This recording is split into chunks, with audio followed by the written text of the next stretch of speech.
Assalamualaikum warahmatullahi wabarakatuh. Saleh dan Salehah, bagaimana kabarnya hari ini? Semoga sehat ya dan siap untuk melakukan pembelajaran hari ini. Saleh dan Salehah, hari ini kita lanjutkan ke subtema 3, pembelajaran 5 dan 6. Silakan Ananda siapkan buku paket tematik, kemudian buka pada halaman 152. Beni anak yang pandai. Beni selalu ditunjuk oleh guru. Sekarang Beni ditunjuk oleh ibu guru. Beni diminta membacakan puisi. Puisi dibacakan di depan kelas. Judul puisinya adalah Paman Datang. Saleh dan Salehah, ini adalah puisi Paman Datang ciptaan A.T. Mahmud.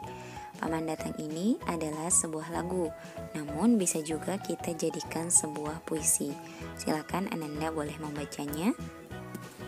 Puisi ini bercerita tentang seorang paman yang datang dari desa yang membawakan buah tangan atau oleh-oleh ya, yaitu rambutan, pisang, dan sayur mayur.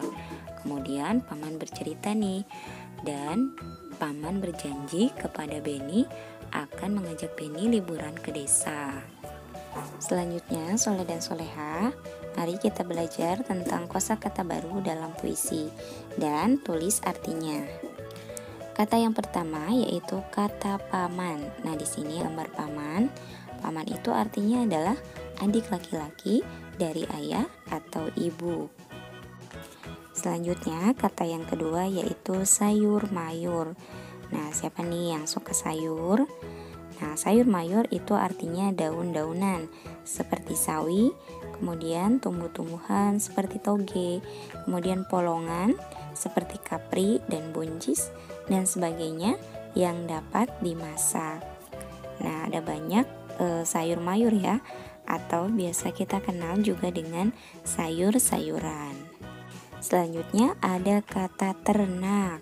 Nah, di sini ada gambar hewan ternak ya.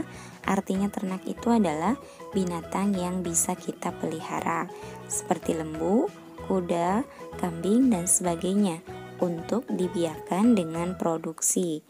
Produksi di sini artinya bisa kita manfaatkan. Contoh ayam. Ayam dapat kita manfaatkan telurnya. Selain telur, ada dagingnya. Nah, jadi itu yang dinamakan dengan produksi. Selanjutnya ada kata menggiring. Nah, bisa dilihat gambarnya ya. Ada seorang anak sedang menggiring hewan kerbau ya. Nah, artinya menggiring itu adalah menghalau binatang ke suatu tempat. Misalnya kita menggiring kerbau untuk ke tempat atau ke kandangnya ya. Baik, Saleh dan Salehah, kita lanjutkan ke halaman 154. Perhatikan gambar berikut. Nah, di sini ada burung garuda dengan simbol-simbol dari Pancasila. Kemudian di sampingnya ada simbol kepala banteng.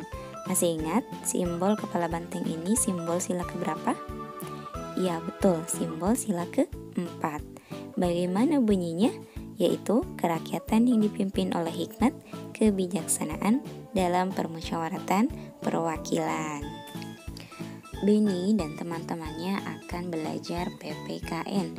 Satu kelas, Beni akan belajar musyawarah. Musyawarah untuk mencapai kata mufakat. Beni dan temannya perlu semangat kekeluargaan. Ternyata musyawarah untuk memilih ketua kelas. Sebelumnya Bu Tari sudah jelaskan contoh dari sila keempat, yaitu musyawarah. Salah satu contoh sila keempat dalam lingkungan sekolah yaitu musyawarah untuk memilih ketua kelas. Nah, di sini ada contoh kegiatan musyawarah ya. Di sini ada teks judulnya pemilihan ketua kelas. Pada hari ini kelas Beni bermusyawarah. Beni dan temannya musyawarah untuk menentukan ketua kelas. Musyawarah didampingi guru kelas. Berdasarkan hasil musyawarah, didapatkan 2 orang siswa calon ketua kelas.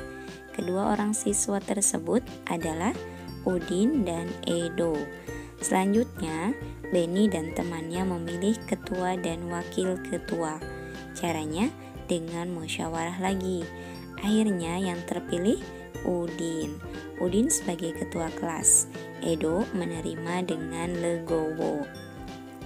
Legowo itu artinya lapang dada atau ikhlas, tidak memaksakan kehendak. Nah, itu artinya legowo. Jadi, meskipun Edo tidak terpilih menjadi ketua kelas, Edo tetap menerima ya hasil dari musyawarah.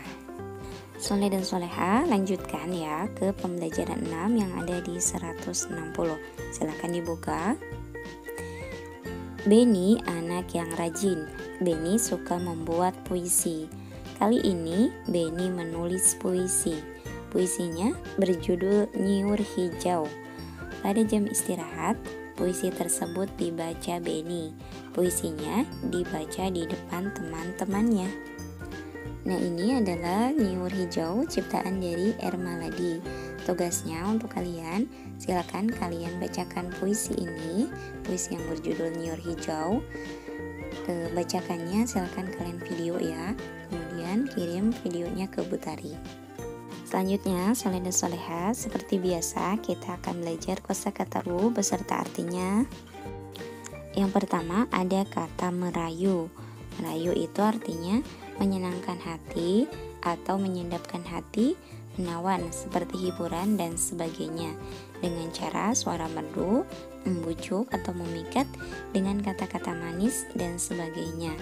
Contoh, ketika kalian misalnya ingin dibelikan sepatu baru, nah biasanya kalian merayu ke orang tua kalian ya. Misalnya nih, ibu hari ini cantik sekali. Nah, itu sedang merayu ya. Merayu itu hampir sama dengan memuji. Namun kalau merayu biasanya ada suatu niat di balik merayunya. Misalnya kalau kita merayu ibu cantik sekali, padahal niat kita pengen dibeliin sepatu baru. Selanjutnya ada kata nyiur. Nah, bisa dilihat gambarnya ada pohon kelapa. Artinya nyiur itu adalah pohon kelapa. Selanjutnya ada kata tanah air. Di bawahnya ada peta negeri Indonesia ya. Tanah air itu artinya apa sih? Bukan tanah dan air ya artinya, melainkan tanah air adalah negeri tempat kelahiran. Tanah airku Indonesia berarti artinya negeri tempat kelahiran, yaitu Indonesia. Selanjutnya ada kata permai. Permai ini artinya elok, bisa juga artinya indah. Dan yang terakhir ada kata makmur. Makmur ini artinya serba kecukupan atau tidak kekurangan. Selanjutnya silakan buka halaman 163. Di gambar ada Edo, ada Beni dan Siti. Kira-kira mereka sedang apa ya? Yuk kita baca sama-sama ya. Beni dan temannya selesai belajar bahasa Indonesia. Kemudian dilanjutkan belajar matematika. Cermati cerita berikut. Panjang kaki Beni 22 cm. Panjang kaki Edo 24 cm. Dan panjang kaki Siti 20 cm. Jadi mereka sedang mengukur ya, menggunakan meteran. Kemudian kaki Edo lebih panjang dari kaki Beni. Kaki Beni lebih panjang dari kaki Siti. Ukuran panjang kaki dari yang terpanjang ke terpendek adalah Edo, Beni, dan Siti. Tadi Edo 24 cm. Kemudian setelah 24, 22 cm. Dan yang terakhir punya Siti yaitu 20 cm. Itu jika kita urutkan dari yang terpanjang ke yang terpendek. Soleh dan soleha, silakan buka halaman 164. Di sana tabel, silakan kalian isi yang ada di tabel. Nah, perintahnya adalah ukurlah bagian tubuhmu. Di sana di tabel ada yang harus diukur. Ada kaki, ada lengan, ada pinggang. Dan yang nomor 4 dan 5 boleh kalian bebas ya. Misalnya jari, misalnya ibu jari, atau telunjuk, atau jari tengah. Nah, itu terserah kalian. Kemudian yang diukur siapa saja Butari? Yang diukur diri kalian, yaitu saya, dan teman saya, teman saya, teman saya. Nah, sekarang kan tidak di sekolah ya, belajarnya di rumah. Silakan kalian boleh mengukur ayah, ibu, dan adik kalian atau kakak kalian atau nenek atau kakek kalian. Silakan kalian sesuaikan dengan yang ada di rumah saja. Mengukurnya boleh dengan penggaris, boleh juga dengan meteran. Ingat ya, hasil pengukurannya kalian menggunakan sentimeter. Selanjutnya, silakan Soleh dan Soleha lihat di halaman 165. Perhatikan gambar berikut. Sebutkan sila kelima Pancasila.